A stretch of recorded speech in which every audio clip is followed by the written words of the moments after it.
Bonjour Dominique. Bonjour Julia. Nous avons une invitée très spéciale. Il s'agit de Françoise Camby. Bonjour Françoise. Bonjour à tous. Bonjour à tous. Merci de m'avoir sollicité pour cette interview. Mais à vous de l'avoir acceptée. Alors, vous êtes tout d'abord citoyenne du monde, comme vous aimez le dire. Vous êtes membre du Cercle de libre pensée de Belgique et hébergeuse de migrants depuis 2 ans. Oui. Donc, j'étais médiatrice interculturelle pendant 9 ans, dans un horaire assez limité.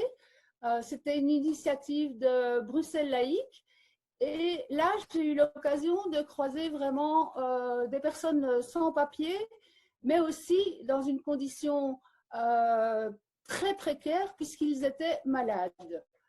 Je participais donc aux réunions entre les patients et le personnel soignant avec des personnes migrantes qui étaient soit qui savaient parler le français parce qu'ils venaient de pays d'ex-colonies françaises ou qui ne parlaient pas du tout le français. Un exemple concret, je suis intervenue pour une personne qui venait de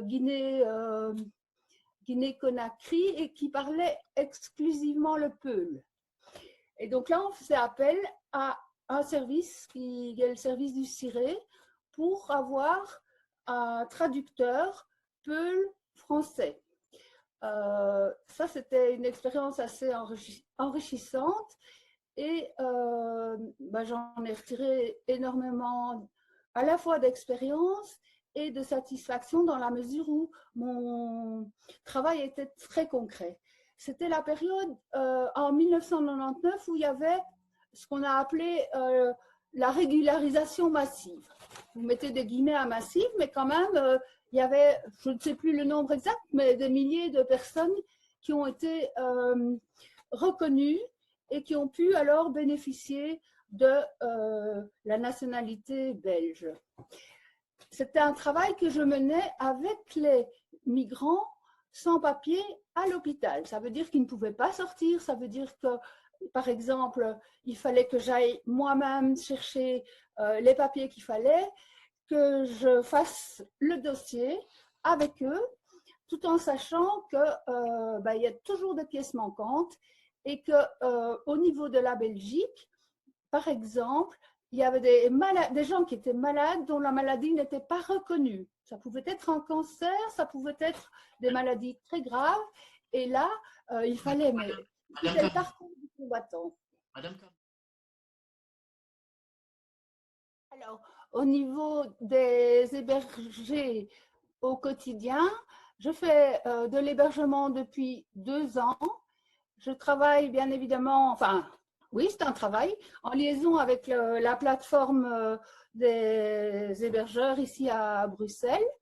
Et comme j'ai la chance d'habiter pas loin du parc Maximilien, généralement, on m'appelle quand les migrants n'ont pas trouvé le soir d'hébergeur. Ils ont mon numéro, ils savent que j'habite à 500 mètres du parc Maximilien et alors dans une situation un peu d'urgence, je les accueille. Oui. Ça fait partie de ma vie. Je ne suis pas née avec ça, mais disons que dès mes 13-14 ans, j'ai aidé des personnes sans abri, j'ai aidé des personnes étrangères et ça se passait en Allemagne. J'étais souvent mal vue, mais je l'ai fait parce que mes valeurs sont celles de la solidarité et que pour moi, un homme, une femme égale un homme, une femme. Peu importe qui elle est, je pense que nous sommes tous égaux.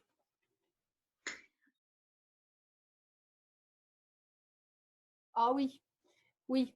Alors, réussi, c'est à différents niveaux, parce que pas mal d'entre eux souhaitent rejoindre l'Angleterre. Donc pour moi, bien que je sais que l'Angleterre au départ, était beaucoup plus accueillante et entourante par rapport aux migrants. Maintenant, c'est moins le cas. Mais c'est quand même un parcours réussi puisque c'est ça qu'ils désirent. Un autre parcours réussi, c'est la personne qui dit bon, ben, j'ai quitté mon pays, l'Érythrée, je suis passée par la Libye, l'Italie, l'Allemagne, non, la Suisse, l'Allemagne, les Pays-Bas. Aux Pays-Bas, ça a duré 3 ans. Et puis après, ils viennent ici, d'Allemagne, et ils décident de rester ici et de s'installer ici. Alors, très concrètement, je connais une personne, j'en connais plusieurs, mais la personne dont je vais vous parler, c'est une personne qui vient de Guinée, la Guinée française, et elle s'est installée ici. Elle a trouvé un emploi.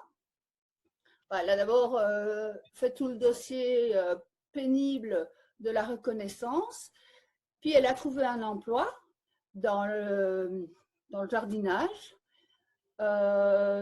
et sa famille était restée là-bas. Quand je dis sa famille, c'était sa femme et 6 enfants, dont le dernier qu'il n'avait plus vu depuis quasi sa naissance, c'est-à-dire 8 ans ou peut-être 10 ans.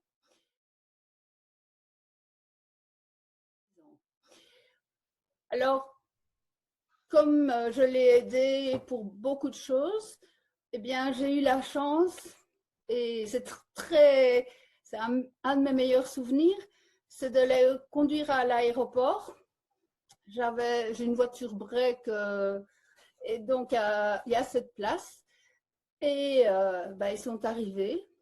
Pendant tout un temps, ils sont restés aux douanes, je ne les ai pas vus. Et puis, ils sont sortis tous ensemble.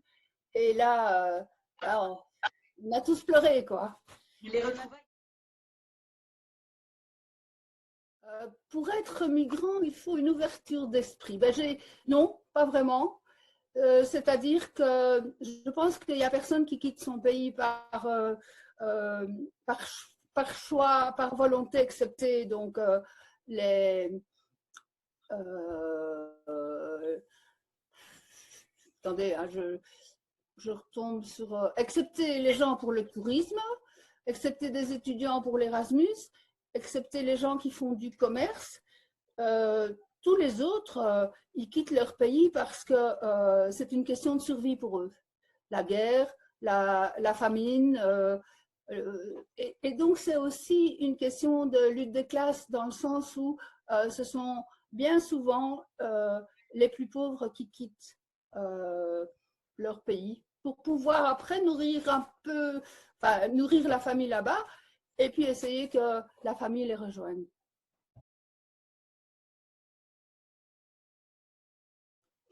En tout cas, la Belgique a signé des accords au niveau effectivement de la déclaration des droits humains, mais il n'y a pas une application directe, donc ça, c'est du blabla, même si le texte est très beau, la Déclaration universelle des droits humains. Elle a signé les accords au niveau européen qui, eux, sont... la Belgique a ratifié et ce sont, je ne sais plus le terme exact, mais c'est vraiment des mesures obligatoires pour l'ensemble des pays européens qui sont bafouillés. Ces mesures sont bafouillées au quotidien. Donc moi, je suis d'abord pour le respect de la loi, de ces lois-là. Ensuite, je pense aussi que tout être humain a sa place sur la Terre et qu'il y a assez de place pour tout le monde et qu'il y a assez de nourriture pour tout le monde si le monde change, c'est-à-dire que le capitalisme, les multinationales, etc.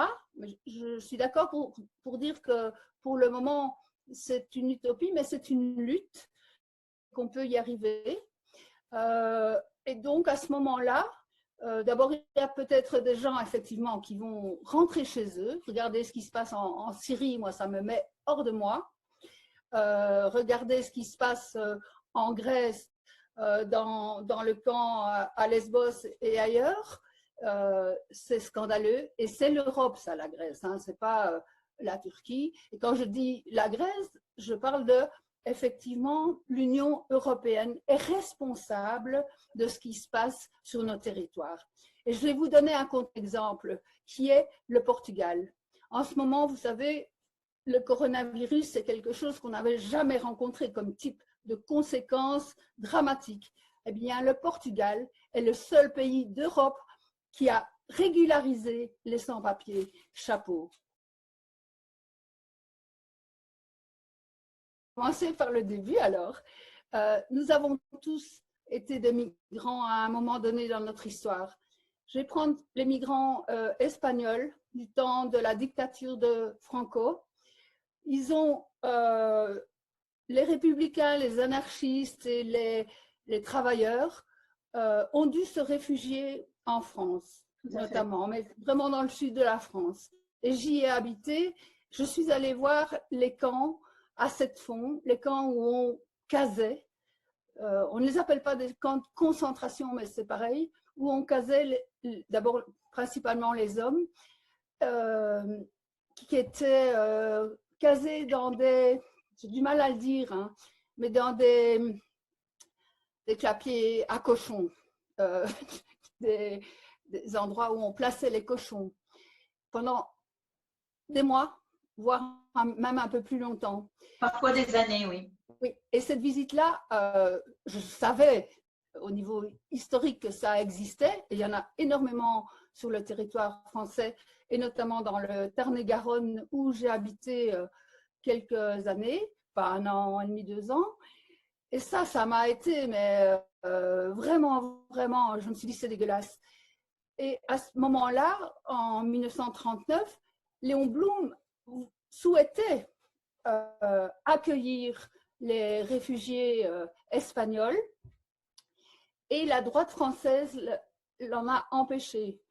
Et donc, il y a eu une sorte de pacte de non-intervention qui a d'ailleurs été accepté, ratifié, entre guillemets, par les pays européens, avec l'Angleterre comme fer de lance pour dire non, nous n'acceptons pas les réfugiés. Pourquoi? Parce qu'ils étaient communistes, c'était le diable. Quand je dis communiste, c'était peu importe, hein, c'était des anarchistes, c'était des républicains, c'était des communistes, on s'en fout.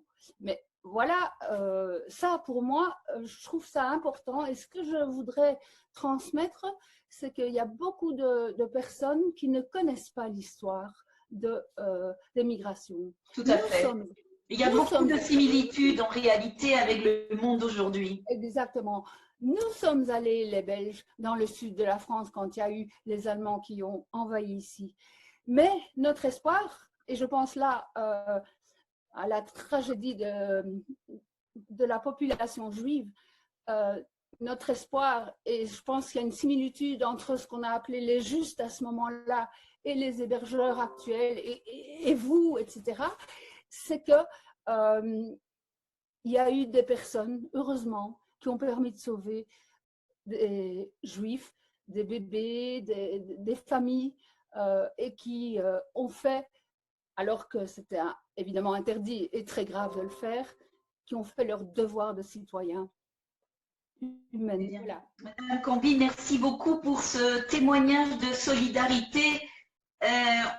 On aimerait qu'il y ait encore beaucoup, beaucoup plus de personnes qui, comme vous, puissent héberger, aider, en tout cas positive à toutes ces personnes en situation d'exil. Et merci beaucoup pour cette interview. C'est moi qui vous remercie. Et justement, le travail aussi, pour moi, c'est de sensibiliser les personnes qui, effectivement, disent parfois oh, il y en a déjà trop, etc. Alors que parfois eux-mêmes ont connu l'immigration forcée. Hein. Je pense par exemple aux Italiens qui ont été achetés par la Belgique. Et quand je dis les Italiens, c'était la classe ouvrière, c'était la ruralité. Et ils sont venus travailler chez nous.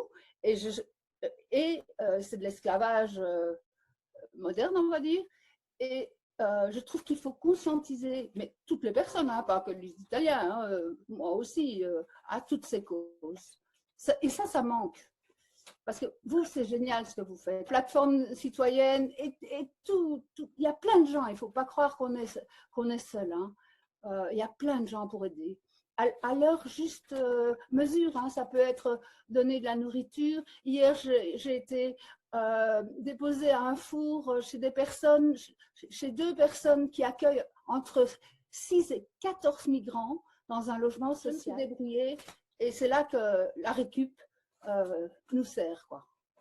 En tout cas, c'est vraiment un très beau message et je pense qu'il a été entendu. À très bientôt, Madame Candy. Merci beaucoup. Au revoir. Au revoir.